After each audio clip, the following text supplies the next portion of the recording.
Assalamualaikum warahmatullahi wabarakatuh. Halo, berjumpa lagi dengan saya.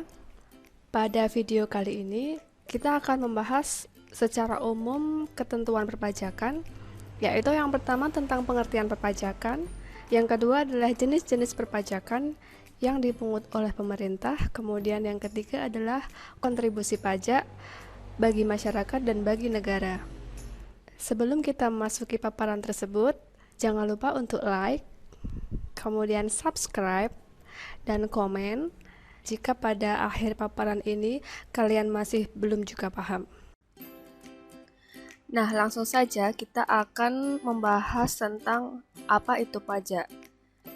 Sebenarnya timbul pertanyaan bagi kita, apa manfaatnya sih kita belajar pajak? Nah, sesungguhnya belajar pajak itu sangat penting agar kita dapat memahami apa definisi pajak itu sendiri. Nah, setelah kita paham, diharapkan kedepannya tidak ada lagi kesalahpahaman tentang pajak. Sehingga besok ketika kita semua sudah sukses dan berhasil, kita menjadi orang yang taat akan pajak. Nah, pada bahasan kali ini kita akan belajar tentang yang pertama, pengertian pajak, kemudian yang kedua, jenis-jenis pajak yang dipungut oleh pemerintah, dan yang ketiga adalah fungsi pajak bagi negara dan masyarakat. Oke, kita masuk di bahasan yang pertama, yaitu tentang pengertian pajak.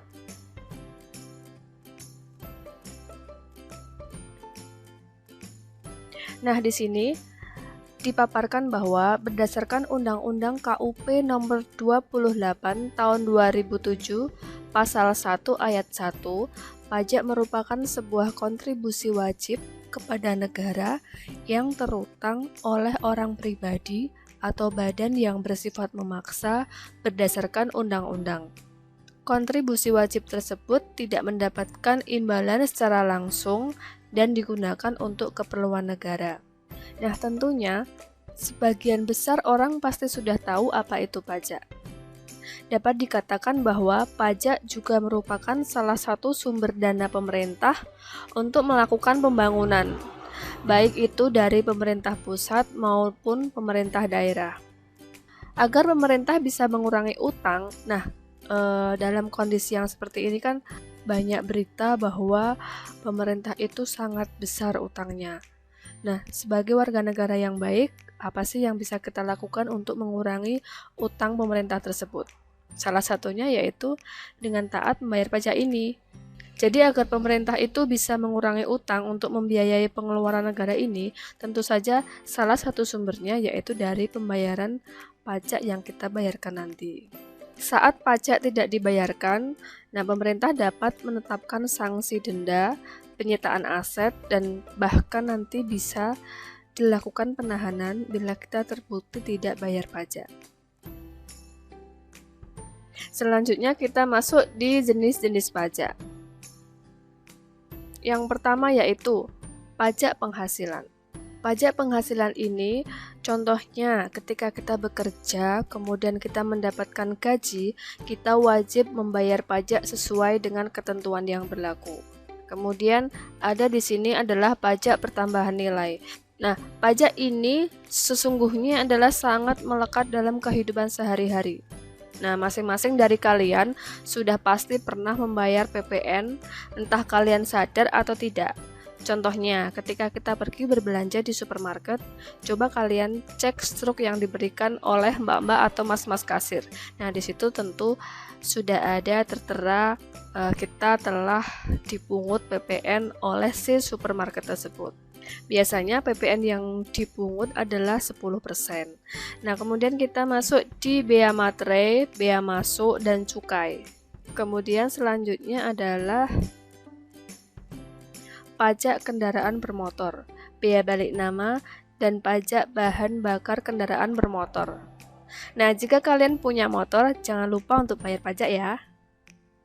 Kemudian, pajak restoran. Kita akan sering menemui pajak ini ketika kita telah selesai makan dan membayarnya.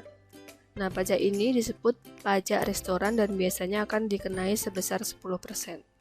Yang terakhir adalah pajak bumi dan bangunan. Pajak ini biasanya dikenakan oleh hotel, penginapan, atau bahkan rumah pribadi. Nah, coba tanyakan kepada orang tua kalian apakah mereka pernah membayar PBB. Dalam pembahasan selanjutnya, jenis-jenis pajak yang dipungut pemerintah dapat digolongkan berdasarkan sifat, instansi pemungut, dan objek pajak serta subjek pajak.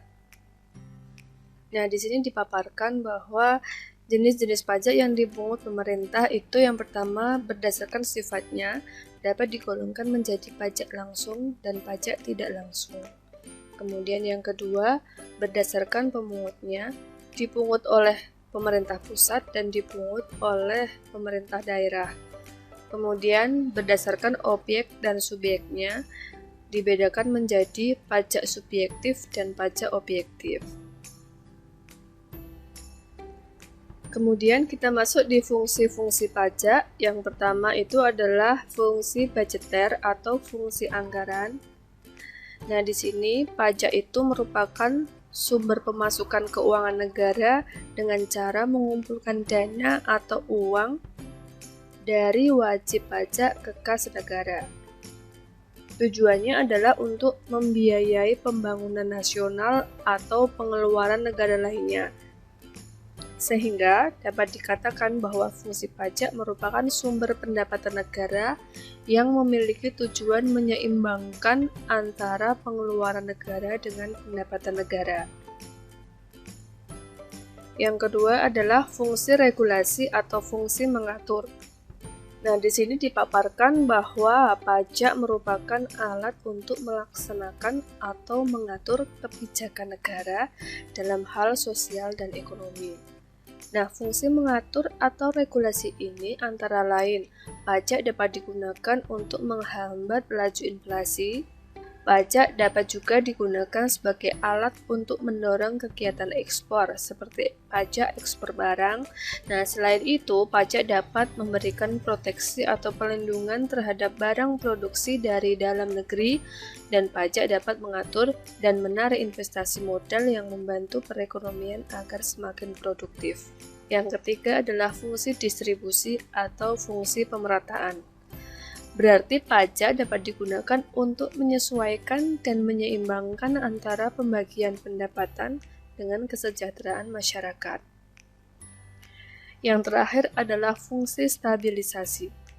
Nah, pajak ini dapat digunakan untuk menstabilkan kondisi perekonomian. Nah, itu semua merupakan rangkuman singkat tentang materi perpajakan yang perlu kita ketahui. Setiap warga negara itu memiliki kewajiban untuk patuh dan taat membayar pajak. Nah, sekian banyak penjelasan di atas. Intinya, fungsi dari pajak ini adalah untuk misalnya layanan transportasi publik, seperti nanti ada pengaspalan jalan raya, kemudian membangun tempat-tempat kegiatan umum. Nah, kemudian yang kedua itu bisa untuk pelayanan kesehatan masyarakat. Dan kemudian yang ketiga adalah untuk pembangunan sarana pendidikan. Dan demikian merupakan materi perpajakan secara umum. Kita akan bertemu kembali dalam video selanjutnya yang akan membahas tentang materi berikutnya. Terima kasih, sampai berjumpa kembali.